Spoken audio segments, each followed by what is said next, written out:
12 वर्षों से वह माँ के गर्भ में था। ना रोया, ना हिला और ना ही बाहर आने की इच्छा जताई। वो जान चुका था ये संसार केवल माया है, एक स्वप्न, एक भ्रम।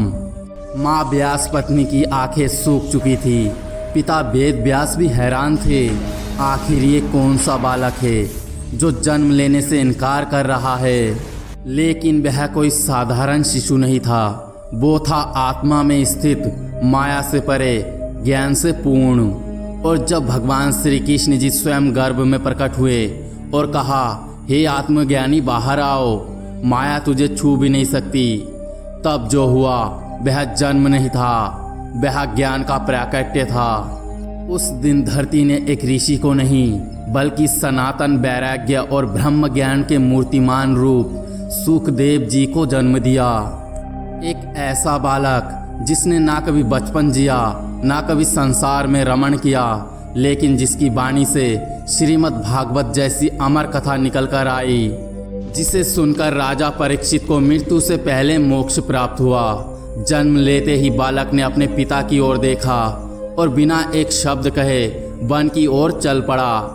नग्न, निशब्द, लेकिन चेतना से चमकता हुआ, किसी मोह का स्पर्श तक नहीं, कोई ममता का बंधन नहीं। जैसे कोई आत्मा देह को केवल एक उद्देश्य के लिए धारण कर आई हो। वेद व्यास भी चौंक गए, पुत्र के पीछे भागे, पुकारा, सुखदेव, लेकिन उत्तर सुख से नहीं आया। वृक्षों ने प्रतिध्वनि दी, सुखदेव, सुखदेव। प्रकृति स्वयं उसे अपना पुत्र मान चुकी थी।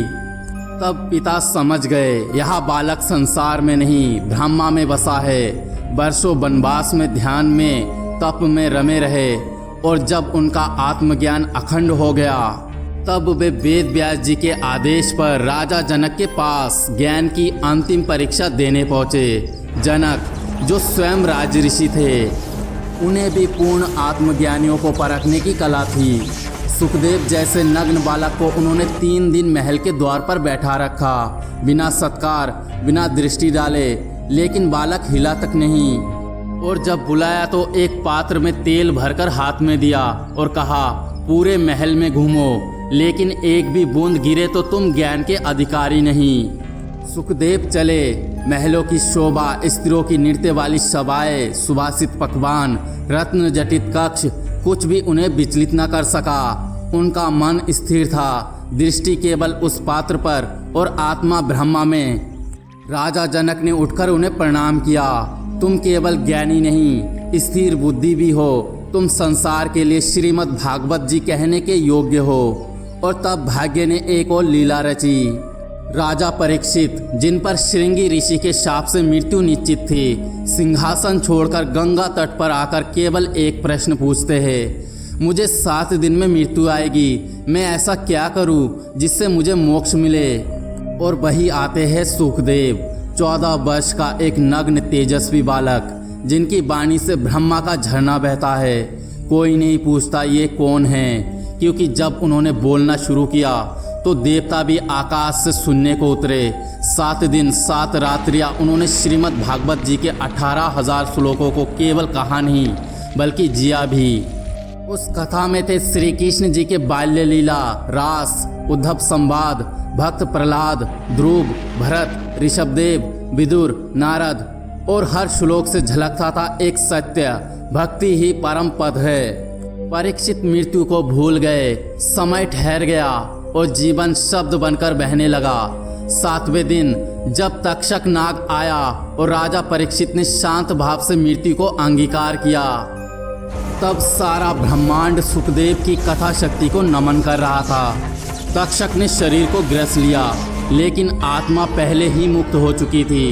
मृत्यु एक माध्यम बनी, मोक्ष का, ज्ञान का, और इस सत्य का कि जब कथा सुखदेव जैसी ज्ञानी की वाणी से निकले तो वह केवल कहानी नहीं रह जाती, वह स्वयं जीवन का अंतिम सार बन जाती है। वे नग्न थे क्योंकि उन्हें कुछ भी ढकने की आवश्यकता ही नहीं थी, ना कोई कामना, ना भय, ना लज्जा। वे उस स्तर पर थे जहाँ आत्मा पूर्ण है, जहाँ शरीर केवल एक साधन है ब्रह्मा को व्यक्त करने का। सुखदेव जी के श्रीमुख से निकली श्रीमद् भागवत कथा कोई ग्रंथ नहीं थी, वह एक अमृत धारा थी जो काल के सारे घाव भर सकती थी, मोह के सारे भ्रम तोड़ सकती थी। और यही कारण है कि उस कथा को सुनने के बाद न केवल राजा परीक्षित बल्कि वह समस्त सभा, ऋषि मुनि, देवता और सामान्य जन तक भीतर से परिवर्तित हो गई। सुखदेव जी चले गए, ना कोई समाधि, ना कोई मठ, ना कोई यश की चाहा, लेकिन उनकी वाणी आज भी जीवित है हर उस हृदय में जो श्रीमद् भागवत जी को श्रद्धा से सुनता है।